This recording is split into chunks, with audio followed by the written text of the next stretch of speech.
Hey, what's up, everybody? My name's Corey, and this is the Long Story Short Show, and I'm going to be talking about episode 8 of Doom Patrol, Danny Patrol. But before we get to that, I just want to say sorry this video is a little late. Yesterday morning, I was taking my state certified exam, so I had to do that in the morning, and then after that, I was a little busy. So unfortunately, I wasn't able to record this video.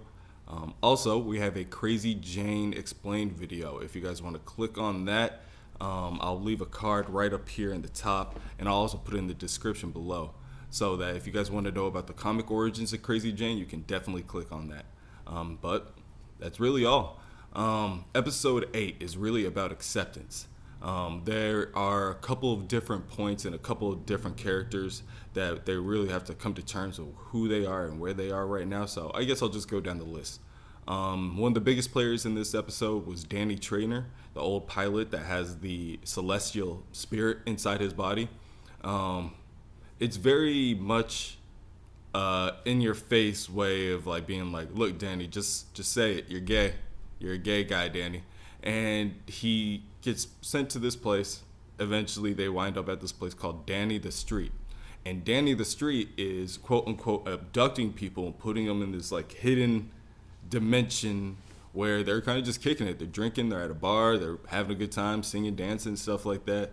And the thing is, people don't want to go back. They get to be who they feel like being at this particular point in time. We have an FBI agent who is undercover, and then he kind of just is like, no, this is me now. This is who I am. So going back to Danny, you get some flashbacks to he's getting experimented by the government.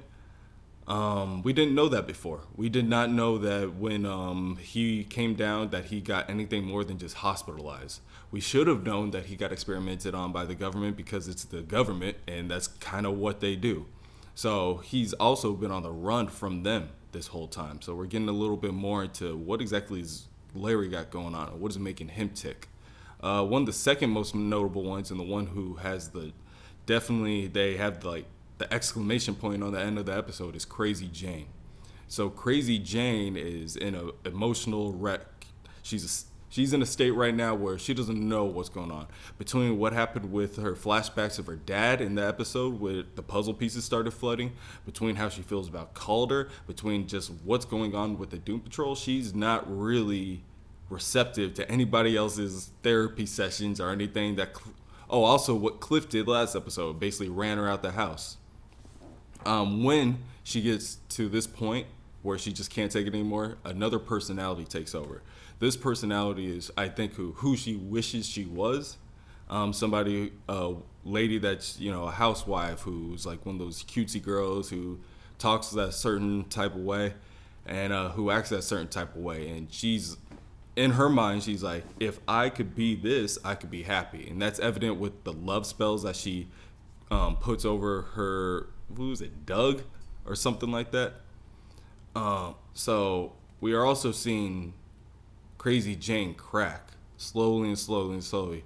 She's being pushed into a corner where it's like, okay, well, I can't be happy in this personality, and I can't be happy in this personality, and I can't be happy in this personality. So somebody who has multiple personalities, if you start ripping them off one by one, eventually they're going to snap. So we're going to be here for that, and I'm excited to see what happens with Crazy Jane.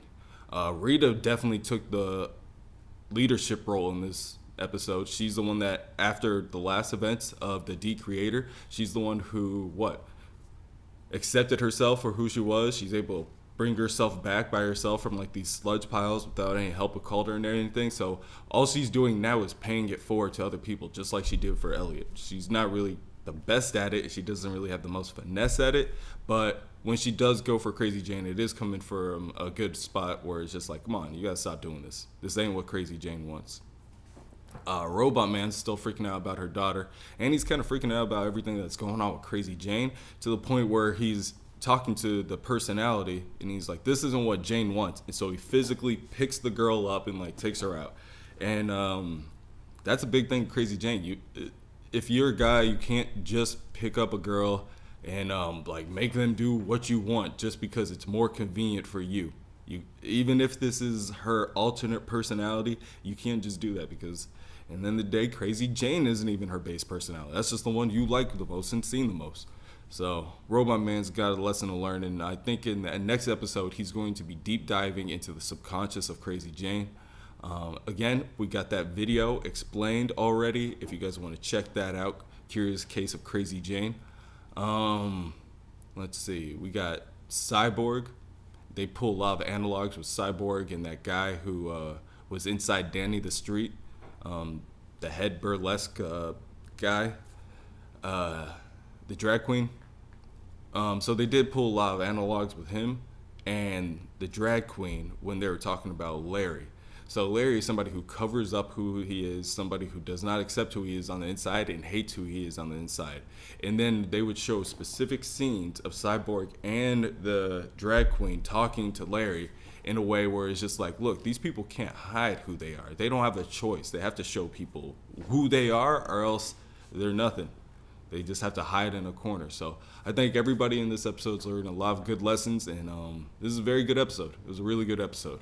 The weird dance scene at the very, very middle, weird like song and dance scene, but then the way they cut it makes it all worth it. They just cut it. That kind of stuff is really cool in Doom Patrol. I like that kind of stuff. If you like that kind of stuff, please stay tuned. Like, comment, subscribe if you want to, or just join back for the next week. But like I said, I just took my state certified test and I passed, so now I just have to apply for the license, and then I believe I have the job. So all the inconsistency in some of these days, some of the videos not being uploaded, I apologize. But it's just a really busy time right now. So once I get all that straightened out, back to normal, Comic World for you, the Saga Sunday videos, the 2 Doom Patrol videos, and maybe even Outlast or Outcast. So if you guys are a fan of Outcast, let me know. I will start making videos of those right away. All right, until then, I'll catch you guys later.